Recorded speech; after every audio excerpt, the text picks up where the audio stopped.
Hello, welcome to the second and the last podcast for School Experience 3. This podcast is going to briefly outline the guidance for you for the final report and the grades for your students. I can't believe that we're almost at the end of their final school experience, but I would like to say a really big thank you to all our mentors, our class teachers and other school colleagues, because I know that you've put in a lot of time, support, and you've been really committed to our students and ensuring that they're progressed and that they've been happy over the course of their final placement. The students themselves are really grateful. I've had lots of really positive feedback from their experiences in schools, so thank you. They certainly wouldn't have made the progress that they have done without you.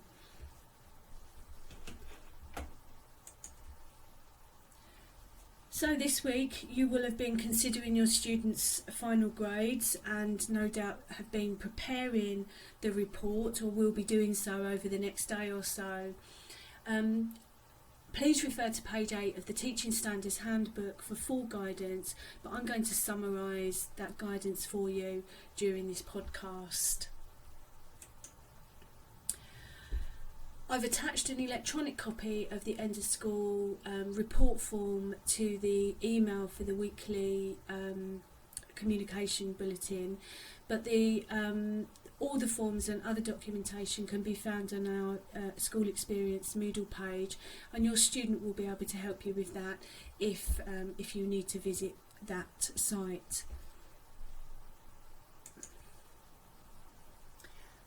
Once you've arrived at your final grades, if you are able to share that and any aspect of the report with the link tutor by Monday the 7th, that would be great.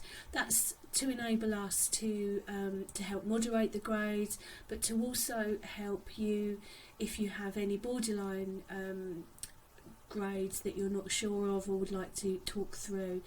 You can email the link tutor, or if you have a contact phone number for them, I'm sure they'll be more than happy to speak to you via that means.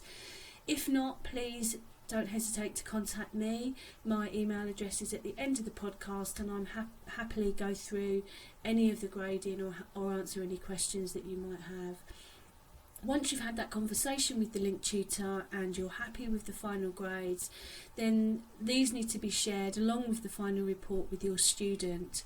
If that could be completed by Thursday of next week, that would be really useful. That will give our student a day to kind of reflect on the report, to ask any questions and discuss it, so they're really aware of what's been their successes and also where they may need to develop ready for their NQT years. And if that report could be made available for the student to take away with them so that they're able to upload onto their Pebble Pad, that would be great.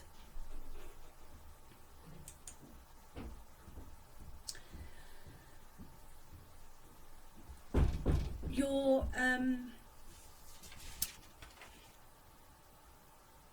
To summarise the standards, you would have been using the phase 3 of the grade descriptors with your student, who would have been busy highlighting and gathering evidence and discussing these descriptors with you during the weekly progress meetings.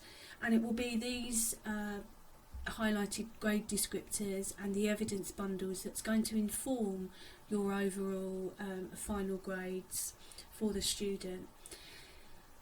So when considering that and when considering the grades, you need to look across the practice, and it's a best fit.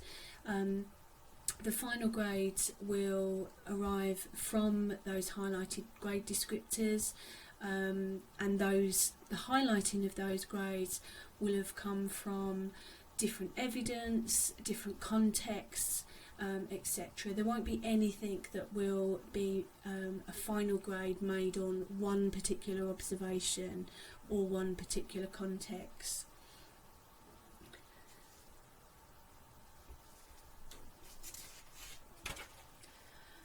The final grade may also be higher than the interim predicted grade that you would have made a couple of weeks ago.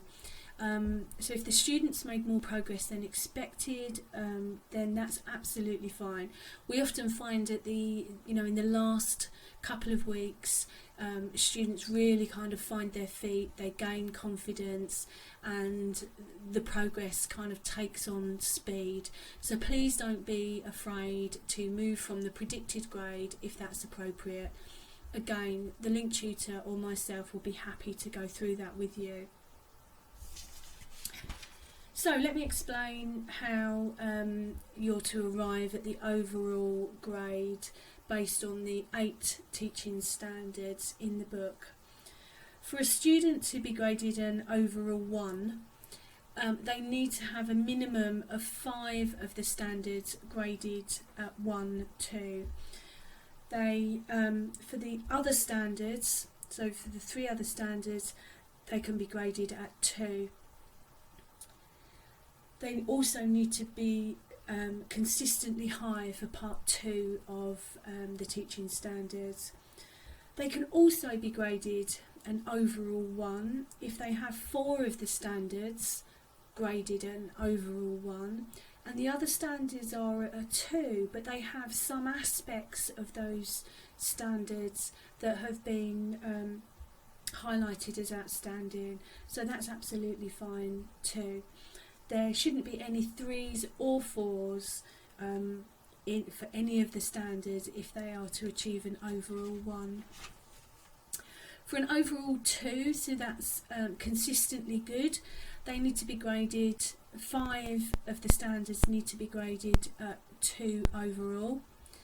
And any 3 standard needs to be scrutinised, and they should have some grade 2 features highlighted in order to be an overall 2. And again, they need to have demonstrated consistently high standards in relation to part 2 and no grade 4.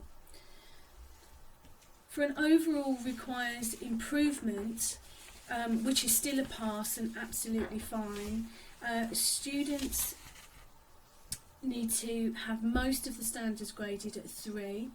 They shouldn't have any of the standards graded at 4, and they need to have demonstrated high standards, consistently high standards in relation to part 2 of the teaching standards. It would hope that there may be some good standards within the overall standards highlighted, or aspects of good for some of the grade 3 standards.